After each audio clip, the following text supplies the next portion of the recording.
What's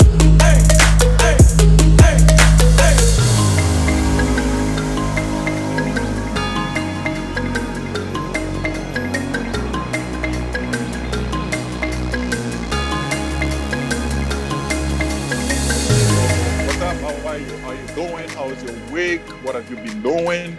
What's going on? No, you know what? This week has been pretty good.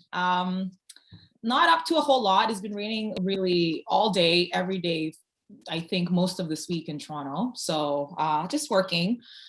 I might have the chance to get the COVID vaccine. So I'm not sure if I take it or not. The Ghanaian Association here in Toronto. Oh yeah? Really? Yeah, well, the Ghanaian Association, I think, got a couple of doses of the Pfizer vaccine, and my sister sent me the link with the form. But for some reason, I'm getting like really anxious about it. I'm just like, oh, do I want to take this? And I'm not like an anti-vaxxer, like but I don't know. Have you got it, and would you get it? Not yet. Yes, I would, but I'm just. I guess I'm not ready. It's all about how you feel, right? So yes, I'm gonna eventually get it. Like no choice, but I'm not ready yet, and we'll see. Maybe within a month or two. Yeah, I'm just not ready. So once I'm ready, I'll go get it. My data now, so I should be okay. You have enough data? Okay. Yes. Oh yeah, I have enough data. I know. I never finished my data either. No? Okay. Cool. No, because you're at home connected to the Wi-Fi, and then when you go somewhere, it's connected. So I think. Exactly. And it's lunchtime, so my son is playing games and he's sucking all the data. So that's why my Wi-Fi is like crashing and everything. So Oh my God, he plays game in between school and yeah. Oh my God. Yeah. That's funny. It's crazy with this generation. Like that's all they do. I have to like video games. Push him outside. Yeah. Yeah. They don't want to be outside. Yes, they do, but I have to like, okay, guys, like let's go, then we go. Yeah. You know what I mean? It's I remember as a kid. I mean, all we wanted to do was be outside. But anyways. I know. Things have changed. Mm-hmm. Things have changed a lot. Yeah. Okay, cool. So basically, I looked into what a film treatment is a little bit deeper than I had sort of last week when we spoke.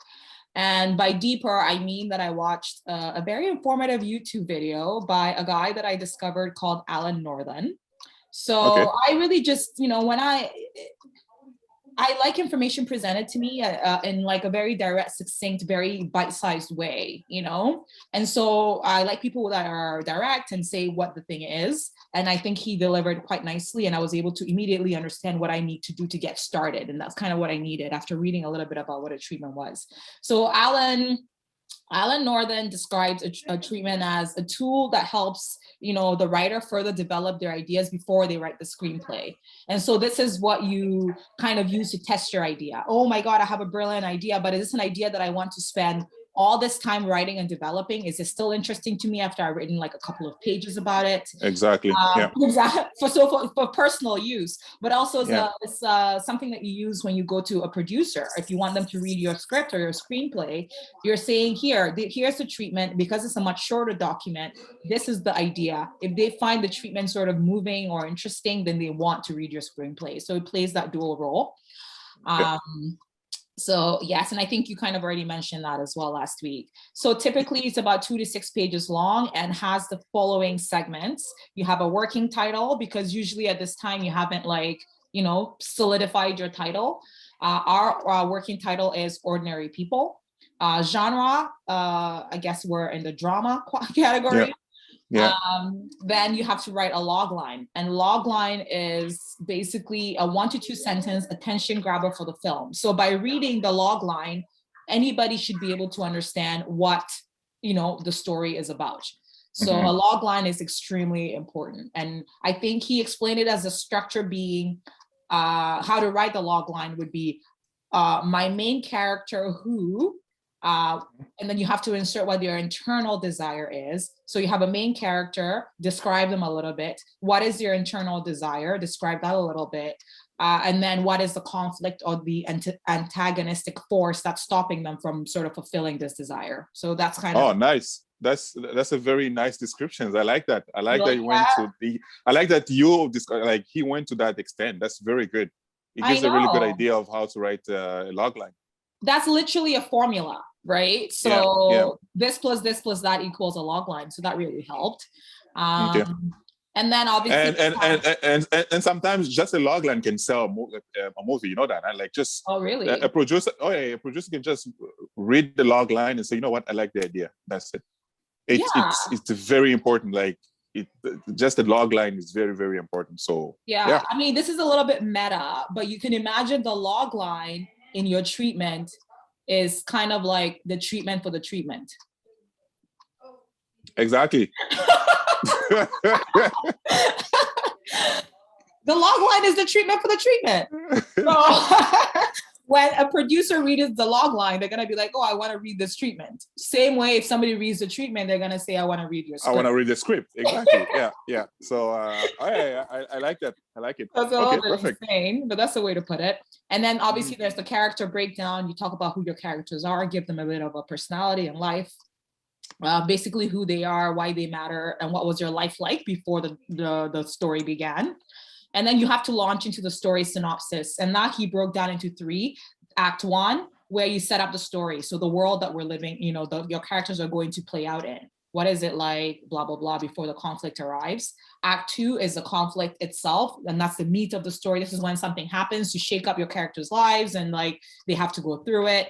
And then Act 3 will be the grand finale where, you know, the entire story has led to this very moment, like what's happening.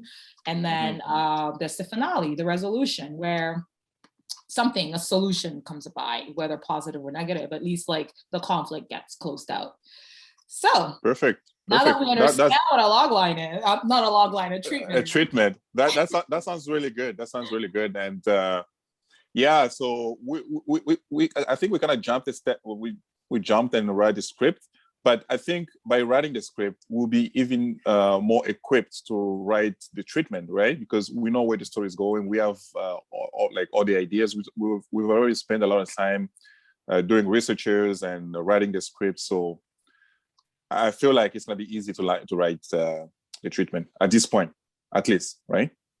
I thought so. I thought it was, because we already have the idea almost fully fleshed out. So it wasn't exactly. So, it's not like thinking of these characters from scratch. So what I worked on for at least this session that we're having, Trésor, is basically just a character breakdown. So I tried to come up with a log line for the movie and then the short film. And then I did the 4 characters that we have in the film, their character breakdown. I know we wrote about them in the script, but we didn't really give them too much of a personality. There wasn't so much of them that came out in the script. So this was our chance to do that. Okay. So basically, you have the document. I shared it with you. I wanted to know what your immediate sort of reactions are to the log line, and then maybe we can go and discuss the 4 characters and make any changes that we think might be necessary. But yeah. So I like what we have. The working title is Ordinary People, which is good. The genre, of course, is drama. The log line, I really like what we have here. It's very interesting. I think it tells more about the story. Like it's very very interesting. I don't know, you want to read it, or we can just go to the character breakdown. I think let's not read the log line. Let's just go to the character breakdown, because the log line that's our little secret, right? Okay. Well, I think the log line is a secret. So it's Ordinary People. And what do you think? Yeah, no, I mean, we can keep the log line on the down low and see if anybody can guess what the log line might be, as we go through the process. Yes, I like that idea. Yeah, let's play that little game. People might have even better ideas of how to write the log line. So, let's hear from others. But yeah. All right. So our first character, David. David, all right. You want to read his description and then maybe give me your reaction to that. Okay. I've read it. So we have his age. I didn't see a place where if he's a man or female. I didn't see anywhere. Or I didn't see his gender. So maybe we can add the gender in there. I mean, he's called David. Well, I mean, have you met a female David? You never know. Listen, David, it could be another E at the end and it's a female. You don't know. So okay. I mean, I'm just giving up my remarks, right? So I think, definitely. What about his body build? Do we need to give a good description of, is it built? Is it short? Is it tall? You know what I mean? I don't know if you want to go to that extent of giving him like, because that's gonna help when we're doing casting, right? When we're casting for the David role, maybe that might help of trying to find the David that we want. So who's this David? Is it a handsome guy? Is it tall? Is it built? Like his muscles and everything? Mm-hmm. That's something we can think about, but it might help trying to cast the right actor for David.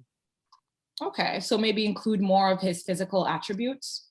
Yes, I would. I would include a little bit more of the physical attributes just to make it more, more interesting at the same time. Okay. I want to be careful though, because, we do have limited budget and we maybe have limited people who are available to us in terms of like wanting to play this role, that we're not boxing the character in too much that they have to look like this. And then and then struggling to find somebody who's like, don't give me $1 million to play this. And be like, can you see someone reading? I'm like, oh, I want to be David. And he goes start working out. I want to pick up the muscles and everything. He's not going to do that. No. He's like, you know what? This is how I look. Can I play David? We're like, but that's the character though. Yeah, maybe. Yeah, I do like the idea though of giving the characters a few more physical attributes for sure. Yeah, just a little bit, just a few more, just so that I mean, it's gonna help with the casting. Okay, so give me some physical attributes for David. What do you want him to be like? Well, David. Okay, so why don't we read what the character breakdown is now? And then we can try and based on that, add some physical attributes and maybe even adjust that. And also I don't know, as I was writing the character breakdowns, I started to wonder about the age of the characters. Yeah, and you said 29. And I know that's what we did in the script, but they're all just on the cusp of 30. Why are they not in their 30s? Because they're young. They're not married yet or anything. I don't know. Is there some ageism happening here? Because I'm like, why can't these characters behave in this way even in their 30s? Or is it necessarily that the way we've written the story that they must be in their 20s? Like, I don't know. Well, I don't want the story to be, I want the story to be played by, I won't say younger people, but, like late 20s, early 30s. People in transition? Mm-hmm. Yes, because I want the audience to be in that age category, right? Because it depends on who's playing it. If you have someone who's in the 40s or 50s, I mean, anybody can watch it, but I really want to target, maybe 25 to 40, 25 that to age group. 40. Yeah, something like that. Okay. So I mean, it doesn't mean that we can just limit that age. All right. Do you have what? You have a guy who want to play David in his 45? Is that what you're asking? I don't know anybody who wants to play David. No, I don't have anybody in mind yet. But no, I was just wondering. Just something that occurred to me, and I wondered if we had a specific reason for keeping our characters sort of just like around like the late 20s mark. But I like what you said. It's just like, well, that's our target audience, and so we want people in that group category to be able to relate to this. And I think that's exactly a good reason why we're doing that. So yeah, exactly. And I think around that age, that's when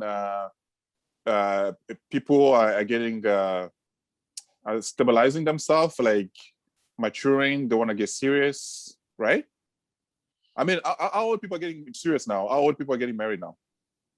That's the thing, because there isn't really a set age like there used to be back in the day. I think these days you see a huge range. I think for sure beginning 30s, you start to see people maybe becoming more settled if you're talking about family life. Yeah. It can range from like 30s to 40s. I mean, it's I think a big window these days because there isn't an expectation.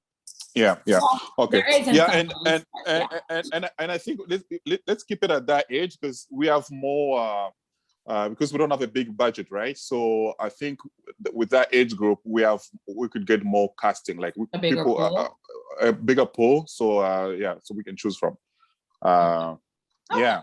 Cool. I mean, we don't have to limit ourselves. Let's just put that it's late 20s, early 30s. But listen, if we get a guy, if we get a guy who's 40 and he looks like a David, then you're David. We'll take it. We'll take it. Okay. Yeah, we'll take it. So you wanna read it? You wanna read the description? Well, for now, David is 29, but like you said, we're gonna say late 20s so that we can give ourselves more flexibility.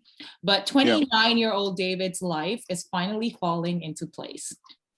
After almost a decade of struggle involving trouble with the law, drug and alcohol abuse, and alienation from his family and friends, he is finally settling down into a socially acceptable life path. Quotes, in quotes, right? Because I don't really mean that. He works for the family business he is in line to inherit. He's engaged to a beautiful and stable woman his family adores, and recently purchased the home he hopes to raise his family in. His life appears idyllic in many ways. After years of feeling abandoned and like an outcast, all David wants now is to be accepted and appreciated by his family, friends, and community, and to prove himself as worthy. So that's David in a nutshell, and that's our main character. Do you think that sort of that description, yes, we're gonna add some physical attributes and we'll talk about that in a second, but in terms of how he moves through the world, like his personality and what shapes how he's moving and relating to other people, do you think that that's enough substance there for us to build up this character? Yeah, I think that's enough. It's really good. But I almost question myself, why are we putting after almost a decade of struggle involving trouble with law, drugs, is David that kind of guy? I don't know if David, obviously we can go deeper into each character's life, right? With the film, but David, is David that kind of guy that will struggle with the drugs? I mean, there's nowhere we're talking about him, his past life, right? Nowhere yet, but I'm again just relating back to why would this person, be stuck making this decision or taking this action? And so you have to make it make sense, I think, in people's minds, in the character's mind, why. And so I kind of gave him this murky background because it's like you feel lost, you feel sort of like out of place for a period of time. And finally, you're settling into this new phase of life that's going so well. And then something comes in, this conflict comes in and wants to change it. And so now you're faced not only with like other people's expectations about what you should do, but also it's kind of like, am I really trying to go back there? Or I don't know, like I almost feel like giving him the reason, trying to give him, and you can come up with some suggestions too. The reason why this is kind of like why somebody's holding on to, I don't know. Or maybe not like that. How do you imagine him? No, I don't want to put David. I like the other, the ending part of the descriptions.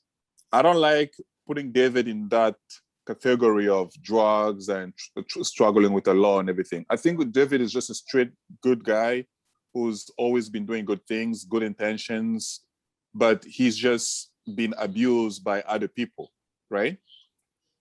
Not even abused, but he's such a nice guy that he always say yes to people and he always trying to do what other are asking him. He's always trying to please other people that now is dealing with these emotions, is this situation that he's trying to fix. But he's never, I don't think his character, what I'm envisioning, he's never a guy who could run into the law or drug problems. You know what I mean? Okay. I think he's a straight guy, comes from a really good family, good education. He obviously end up with Kim, and we'll talk about Kim Naomi. We'll talk about Naomi after, but he's straight. He doesn't have any. Let's remove the drug part and the law. I think we keep. He works for family. But let's give our character a little bit more depth. you know what I mean? Our character is the nice guy who just does everything and wants to make everybody, you know what I mean? I'm just like, is that anybody? Is that realistic? Where's the darkness? Where's like the part of people, like you know what I mean? Like there's good and there's bad about people. Okay. And I think it's okay to be able to say that this is a good person, but they also do. So I'm trying to bring in the darkness. And if we don't want the darkness to be like, you know, being rebellious and trouble with the law or drugs or whatever, that's fine. But there has to be something that is not so straight line about David. Nobody's like that. Okay, what is that relevant with the story? What is David past drugs problems and past trouble with the law? What is that relevant with the story? Kim, she was an alcoholic and she's still drinking. Like I can see Kim being that, right? But David, there's no way in the story where David. I mean, maybe later on, but with the script that we have script that we have right now, there's nowhere in David that we are even mentioning that he used to be a bad boy. You know what I mean? That's true. There's like, that one scene where he's drinking and thinking, but that's about it. I see what you're saying. You make a valid point, and I'm trying to work with you on here to come to like a good footing. Yeah. But what I'm trying but if in the future we decide to write more about the story, then we could go and try to dig that part. Like that's what I'm saying. It's good. We can keep it there, but it means that in the future, we that bad side of David has to come up. Maybe David will run into as the story expands. Maybe David will run into in trouble with the law again. He'll start drinking. Maybe because of everything that's gonna happen to him, he's gonna be a bad boy. But I don't know if you want him to be that guy. Well, I'm kind of trying to find a scenario in which, because how it's related now to the story, why that background is related now to the story that we're writing, is that finally after kind of that murky sort of, I'm not proud of my past type thing, he's now settling in a way that his parents are happy with and his friends are happy with, and even he himself is happy with. And then let's say that he was kind of going through all of that while he was, I don't know, like in his younger years, right? And so now he's coming out of that and he's almost being pulled back into his past by this new person, by the appearance of Naomi. And so I think that's maybe where the trouble is that it's like, well, crap, like I'm kind of leaving all that behind me. Does she represent that? And now I have to choose to go back to it. I don't know. I was trying to give more reason why he maybe finds it difficult to make a decision. Yeah. So that's good. I understand that, and it's a good point. Okay. So in that case, maybe Naomi will be in Naomi descriptions. We'll need to mention that Naomi was running into the trouble with the law and drinking and everything, because for David to say that, why would I go back with that? That was my past. That means when David was with Naomi, this is what used to happen, right? Oh, interesting. They used to have. I don't want that personality for Naomi. Yes, that's what that's what I'm saying. I'm just trying to see where that personality come to David, because we have to link it somewhere. Yeah. We have to, somewhere in the story, we have to link it that, okay, David used to be this, and this is coming back because now he's going back with Naomi, or now you know what I mean? So how do we explain, okay, let's leave that out. Maybe it's not a good direction to take things. Maybe it's cliche, I don't know. But how do we sort of tie his difficult decision? Like why, because for me, we as we're writing the script, we're just like, well, this happened, just, make the decision. Why is it hard? It's hard of, what's the word? It's hard because of his family, his friends, and his entourage. It's hard for him to make decisions because it's going to disappoint his dad, right? Okay. It's hard for him to make the decision because his friend is pushing him to not make the decision because his friend is going to lose his job. It's hard for him because of every social environment, everything that's happening around him, right? That's why he's a pleasing guy. He just want to please everybody, but he doesn't take care of himself. Okay.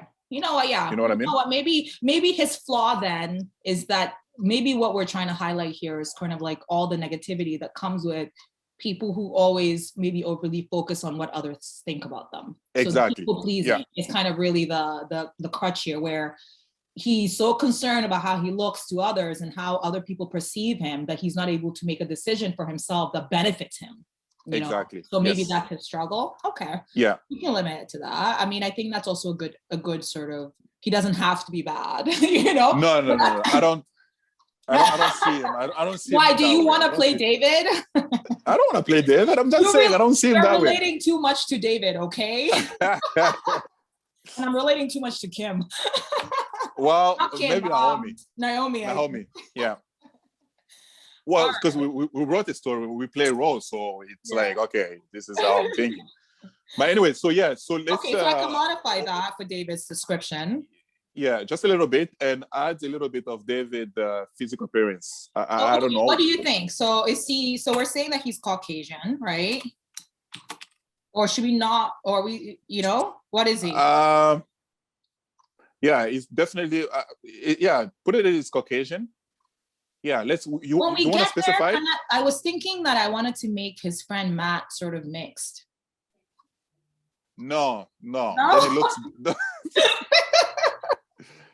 No, he's not mixed. He's Caucasian. That doesn't work out. Okay, fine. It doesn't work out because it's the image that we want to send, the message we're sending. It's Matt has to be a Caucasian because it's true because taking David's side. Yeah. Okay. Yeah. He's white, late 20s. Here, I'm gonna just draft the description with you. So white, late 20s. Can we talk hair color? No, hair? Not too much. No. It doesn't matter. Okay. White, build? Late 20s. Let's just say tall. Can we put him tall? Why? Yeah, let's just say tall and handsome. Tall and handsome? But I mean, everybody has tall and handsome, fine. What? No, you can say everybody has what? A preference? I mean, yeah, what do you mean by handsome? Listen, he has to be handsome. So the guy is gonna come and trying to play that role. He's gonna look at himself in the mirror and say, "Am I handsome?" If yes, then he's handsome. That's it. Fine. Tall and handsome. So these are good-looking people. None of these people are not good-looking. Yeah. Okay, so sort of medium build, tall and handsome, medium build, sort of muscular type thing, right? Exactly. Yeah. Cool. Okay, so I will definitely adjust that, his troubled past, remove that, maybe focus a little bit more on like his people-pleasing aspect, and then merge that back into the description. Okay. Yeah, that's cool. Awesome. Now Kim. You want to read Kim's descriptions again, just so that. So Kim, we said, is a 28-year-old Kim, is outgoing, outspoken, and the life of the party. Her beauty is unparalleled, and she knows it. She flirted her way. Now you're talking about Kim and the beauty and everything, but David is just a guy. You just put him there like, oh, he's just a guy. I mean, what do you expect from me? She flirted her way into David's life and is now engaged to who she considers the most eligible bachelor of her acquaintance. Kim doesn't settle for anything but the best, the result of being the only child of privileged and adoring parents. She knows what she wants and goes for it without hesitation. She gets what she wants because that's what she's used to. Kim is well educated and holds a senior level position in her family business. Perfect. I think. Did you like that? Perfect. Oh yeah. Okay. So you don't want to haggle over Kim. No. That's exactly how I envision Kim. She's just that girl. Okay. That's perfect of her. Yeah, but what I wanted to talk to you about, I guess, was. Oh, okay. So Kim. Okay, but Kim, what's the flaws with Kim?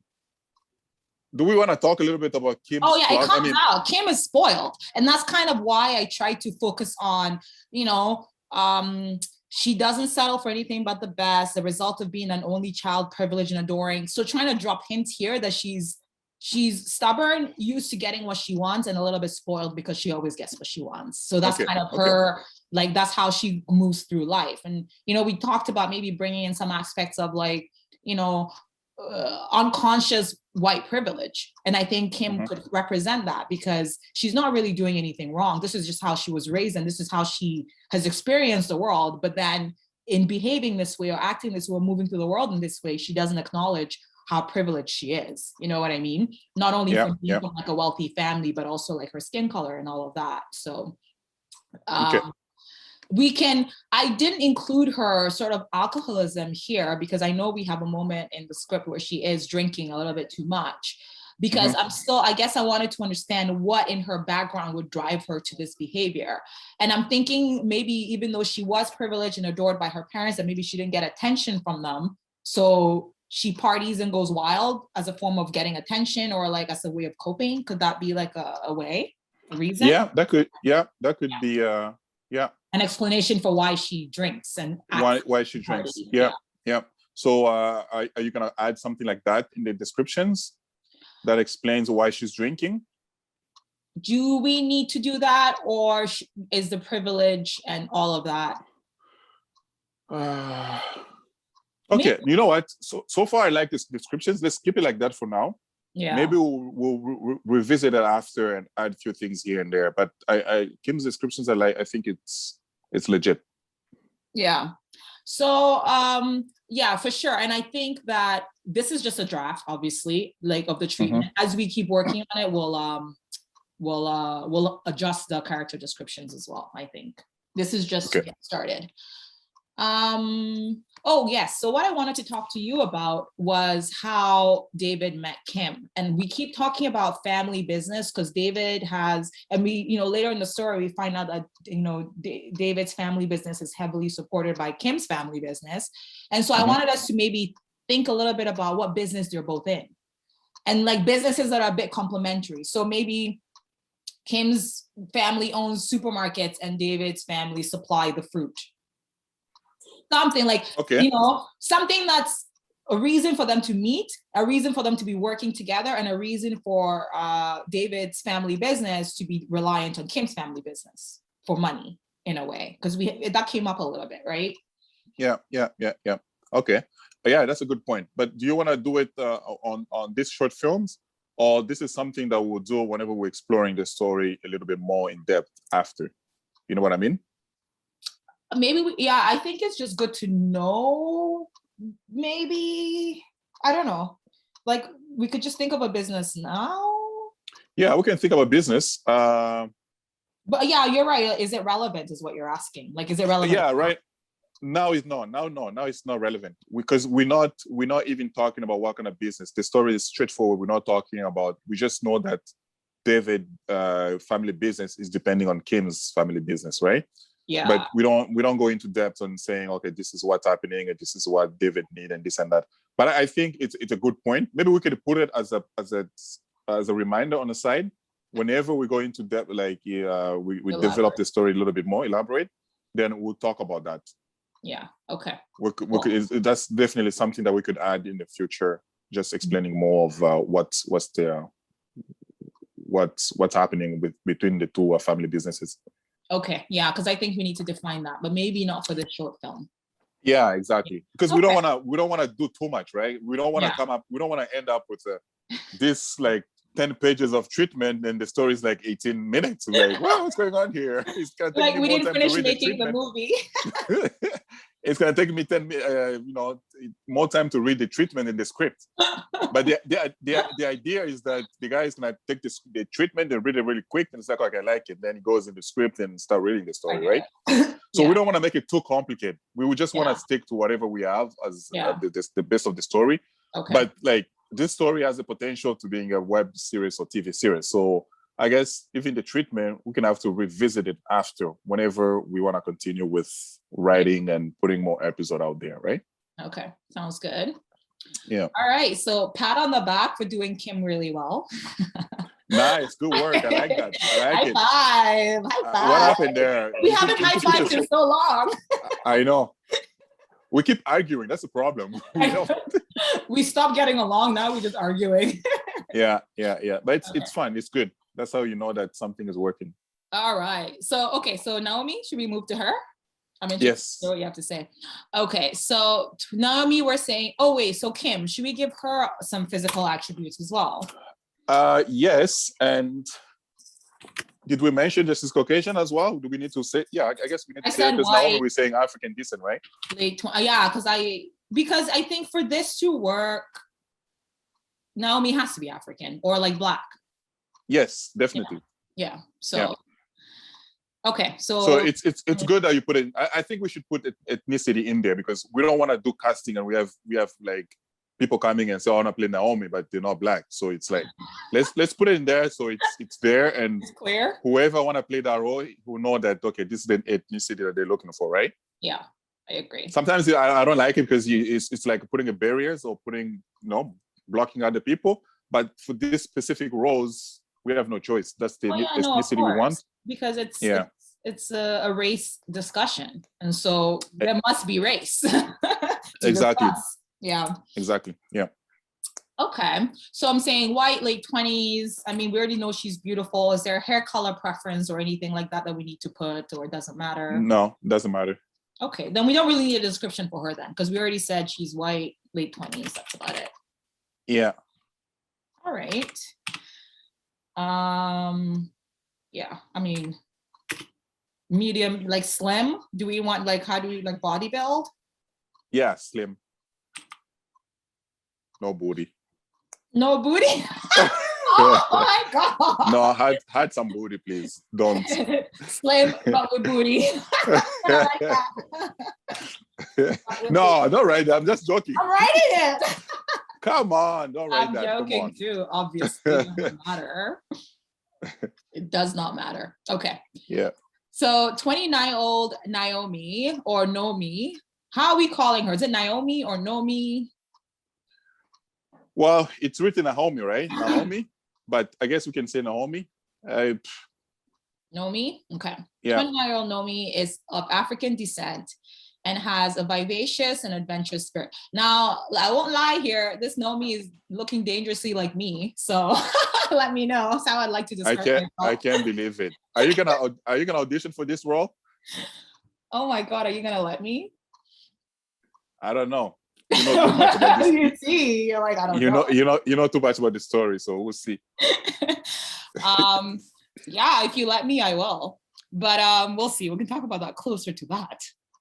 But okay. Yes, 29-year-old Naomi is of African descent and has a vivacious and adventurous spirit. She's attractive, quick-witted, and fun. She enjoyed an on and off relationship with David before her restlessness took her around the world and eventually to her home country in Africa, where she was briefly engaged to an older man of her family's choosing. Her family is concerned she is on a wayward path. Having narrowly escaped the engagement, the name is wrong here. I said Kim. Kim, yeah. It was Naomi. Naomi is back in the city where it all began, rebuilding her life and pursuing her, I don't know, creative sparks is what I put, but it could be anything. Okay. So yeah, hit me.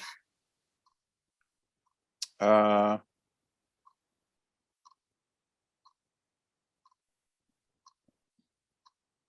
it's good. I'm wondering if we need to talk about engagement and everything. What do you think? I mean, that's part of the story, right? Do we need to talk about that in the script, in the treatment? In the character description? Yeah, okay. I don't know. It's it's like her background story, I guess. Yeah, am I writing all of these differently? Is that what it is? Because with every character, I kind of just went in and imagined what I thought they were and wrote it. So I didn't really follow a formula and sort of, you have to have this, and that, Exactly. So, yeah. And we'll see if there's any formula out there for writing a character. There should be a formula to write a characters. But there's also a character arc, right? Arc where it follows as each episode go. The arc. There's more. Arc of the characters. So I don't know if that's what you are trying to do here, but that's something that we can look in the future as well.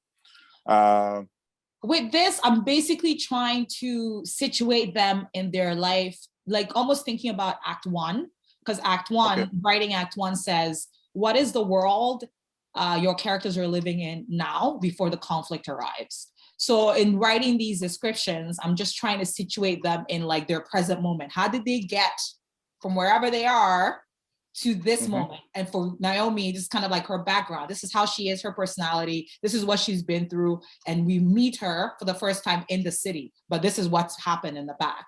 And with David, that was what I was trying to do as well, to say, this is what, you know, he is. And we meet him at this point in this life where he's doing this, and with Kim as well. So for all of them, it's almost like a brief background of how they got to the moment that they're in when we meet them. Okay. No, I think it's good. I think we have the information that we need. There might be even more, but let's keep it. I mean, more is better, right? Than just having nothing. So yeah, I have no comment on that.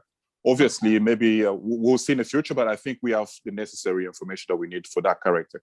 But in terms of personality traits, like how we see her behaving, how we see her acting, like, do we feel like have we covered some of that? Like her She's attractive, quick-witted, and fun. She's in like she's just an easygoing person. Yeah, she's an easygoing person. But Naomi she's more fun than Kim. Okay? Kim is entitled. Naomi is fun and grounded. Exactly. Yes. So yeah, okay. So and that's why I'm describing Naomi as attractive rather than beautiful. Do you know what I mean? Like, they're both good-looking women, but one is beautiful in all the ways, where another one is kind of like, yes, good-looking, but like some people are attractive but not necessarily beautiful. Like, you can just be I don't know. But I wanted to differentiate between like classic beauty versus like a general attractiveness. Yeah. No, it's good. Let's keep it as it is for now. Okay. Oh my God, we're going through this fast. Yeah. Okay. So, anyways, now we're talking about. So we finished with Kim, right? We finished with Kim and Naomi and David. We're done. We're just gonna do Matt. We're gonna do Matt. Yeah. And so you don't like my idea of Matt being mixed. What? Okay. Why did you? Because it doesn't make sense. Because it doesn't make sense. Yeah, I don't know. Because I wanted more diversity in our cast. There's already more diversity. There's one Black person. And there's 2 white people. Not diversity enough. there's only like 3 characters in there, right? 4. Who's the 4th? Come on, David, Kim, Naomi, Matt. Oh, okay. Mm-hmm. No, I mean, it won't make sense. I want like David. David is not a guy who has like a lot of Black friends. David is really like, he's a Caucasian guy. He has his own environment. He's a regular white dude. Okay. Yeah, he's just a regular white dude, and obviously, and Matt is just another guy he can be mixed. Okay, I get him. So passionate. No, I'm just so passionate. You can't be mixed. Okay, I'm not gonna force it. I'm just saying, because Matt is gonna play a bigger role after, because Matt is really gonna try and convince David not to go back with Naomi, right? So yeah, no, I get it. Yeah. You're right. It doesn't make sense. I just kind of I like the idea of it, but it doesn't make sense. So I'm gonna let it go. Okay. So we're saying I didn't really, because Matt is a bit of a minor character. He shows up how many times? Like just once, twice, possibly. So I didn't spend too much time elaborating on him, but he's 30. I don't know why he's the older of all of them, but he can also be in his late 20s or just hitting 30. 30-year-old Matt is David's best friend and the only one who stuck with him through all the rough times. So maybe that's no longer necessary since, they don't have rough times. Matt is cheerful, optimistic, and carefree, and a carefree man who balances out David's tendency towards gloom and self-criticism. Throughout the years, Matt has become closely affiliated with David and his family business, where he earns his living serving as a trusted confidant and gopher. What about Matt is cheerful, optimistic, manipulative, and carefree? it's somehow those things don't go well together. It's just like he's a fun, optimistic, cheerful, but also the devil. So like, you know. Well, he's manipulating David, right? Yeah. Not really manipulating, but he's playing David for his favor. Like he's around David because he works for David's family business. Also, they're friends. They're true friends. They are friends, but they're like friends with benefits. Okay, so you feel like what we're saying is that Matt is really only friends with David because David brings him perks in the form of a job. Yeah, because if they deep. were, because like we're saying that this man is his best friend, but really this man only likes, well, they are friends, but only because of the job. Well, with the story, where the story is going, we'll get to find out that David really care about the job than how, Matt really care about his job than how David feels, right? He really cares about, okay, so now we're going back with Naomi. You might lose your position. Your dad might kick you out of the company. What's in for me? Like, where am I gonna end up? It's like, he doesn't care about David's feelings or anything, right? He just wants David to do the right thing so he can keep his job. He's the best friend, but I mean, at one point, we'll get to know who Matt is colors really. will show. Yeah, exactly. Damn. That's deep. I almost feel bad giving Matt this character, but you know what? Somebody's got to be evil. No, but I see what you're saying for sure. Okay. Yeah. So, how do I bring that out?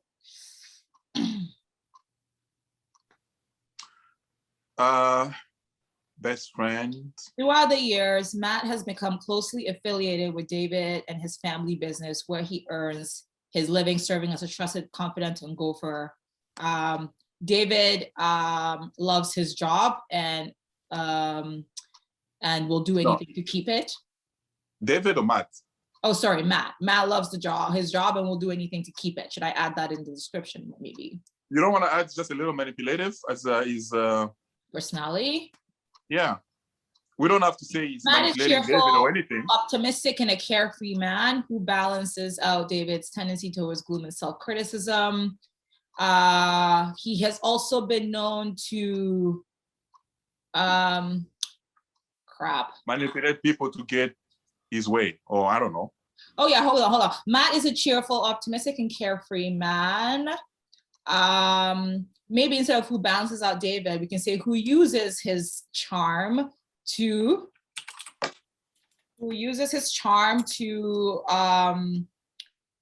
manipulate, to get himself into the right circles or something like that. Okay, yeah. Something like that. Who uses because his charm. We don't just want to say that he's manipulating David. This is his character, right? This is character, yeah. Anybody, right? Yeah. Exactly. So he's cheerful, optimistic, and carefree, but uses this kind of like front or charm to what? Disarm people into doing what he wants. Something like that. Let me see. So we're saying Matt is a cheerful, optimistic, and carefree man who uses his charm to disarm people into doing what he wants. He uses his charm to manipulate others into doing what he wants. Yeah. So, okay, cool.